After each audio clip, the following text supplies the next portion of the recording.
மேவகை பணத்தை இந்த மாதிரியான ஒரு சட்டமூலம் ஒன்றதை கொண்டு வந்ததற்கு கௌரவ விமல் ரத்நாயக் அவர்களுக்கு எங்களுடைய மனமார்ந்த நன்றிகள். ஆனால் முக்கியமான ஒரு விடயம், யாழ்ப்பாணத்தை பொறுத்த வரைக்கும் நான் சொல்ல வேண்டியே ஆக வேண்டும்.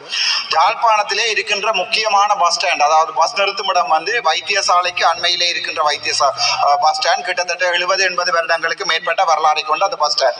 அண்மையில எங்களுடைய பாராளுமன்ற உறுப்பினர் இளங்குமரன் அங்கே ஒரு விளக்குமாரோடும் ஒரு தும்புக்கட்டையோடும் 1-2 இராணுவ வீரர்களோடும் ஒரு வீடியோ ஒன்றை நான் பார்த்தேன்.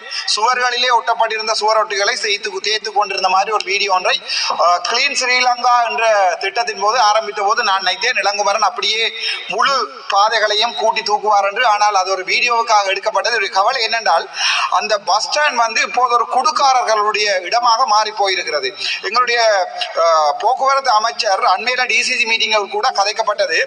யாழ்ப்பாண வைத்தியசாலையை சுற்றி, போதனா வைத்தியசாலையை சுற்றி இருக்கின்ற அந்த பஸ் ஸ்டாண்டால் அங்கே தனியார் மற்றும் சிடிபி பஸ் இரண்டுமே நிறுத்தப்படுவதால் மிகப்பெரிய ஒரு சன நெரிசல் இருக்கிறது.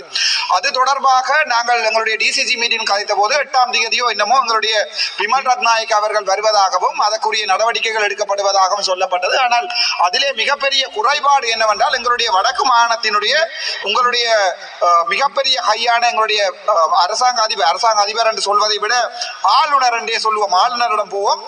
ஆளுநரிடம் அந்த பிரச்சனை கலைக்கப்பட்டிருக்கிறது. யாழ் மத்தியிலே இருக்கின்ற அந்த பஸ் ஸ்டாண்டினை அவர்கள் கேட்டிருக்கிறார்கள். அது ஒரு சிடிபி பஸ் ஸ்டாண்டாக தான் இவ்வளவு காலம் இயங்கி வருகிறது. அதே நேரம் முனியப்பர் கோயில் அடியிலே ஒரு தூர பயணங்களை மேற்கொள்வதற்காக ஒரு தனியார் மற்றும் சிடிபி பஸ் ஸ்டாண்ட்கள் அமைக்கப்பட்டது. ஆனால் அந்த உங்களுக்கு தெரியும் வவுனியாவிலே இதே தான் நடந்தது. ஆனால் எங்களுடைய முன்னாள் நீதியமைச்சர் சிவி விக்னேஸ்வரன் எடுத்த நடவடிக்கையால் அந்த பஸ் ஸ்டாண்ட் பழைய இடத்திலிருந்து புது இடங்களுக்கு கொண்டு போகப்பட்டது.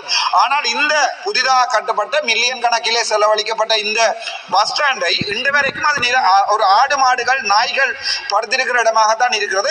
போதனா வைத்தியசாலைக்கு பக்கத்தில் இருக்கின்ற இந்த பஸ் ஸ்டாண்டை அதிலே கொண்டு போவதற்கு கூறிய ஒரு சின்ன ஒரு நடவடிக்கை கூட எங்களுடைய ஆளுநரால் எடுக்க முடியவில்லை. அதே நேரம் பார்த்தீர்கள் என்றால் இந்த தனியார் பஸ்களும் சிடிபி பஸ்களும் போட்டிக்கு ஓடுகின்றபடி இவ்வளவு இடங்கள் உங்களுக்கு தெரியும். நான் சொல்ல திரும்பவில்லை, அந்த அந்நியர் தினம் என்று கவுண்ட அந்த சம்பவத்தின் தொடக்கம் யாழ்ப்பாணத்திலே இவ்வாறு எக்கச்சக்கமான உதாரணத்துக்கு டிப்பரோட பஸ் அடிபடுகின்ற சந்தர்ப்பங்கள் யாழ்ப்பாணத்திலே வட மாகாணத்திலே நடக்கிறது. ஆனால் இந்த தனியார் போக்குவரத்து மற்றும் சிடிபி போக்குவரத்து இந்த ரெண்டையும் ஒரு கால அட்டவணைகள் கொண்டு வர தெரியாத அரசாங்கம். இவ்வளவு காலம் எங்களுடைய வடக்கு மாகாண ஆளுநர் இருக்கிறார், எங்களுடைய அமைச்சர் இருக்கிறார், எங்களுடைய சந்திரசேகரன் இருக்கிறார். டிசிசி மீட்டிங் நடத்தப்படுகிறது, டிசிசி மீட்டிங் கலைக்கப்படுகிறது. ஆனால் ஒன்றுமே நடப்பதில்லை. தனி அண்மையில பார்த்து எங்களுடைய ஸ்ரீதரன் அவர்களிடம் வாக்குகளுக்காக மட்டும் அந்த தனியார் பஸ் நிறுத்த நிறுவனர்கள் போய் கதைக்கின்ற போது அதை ஒரு வீடியோவாக போட்டிருக்கிறார்கள்.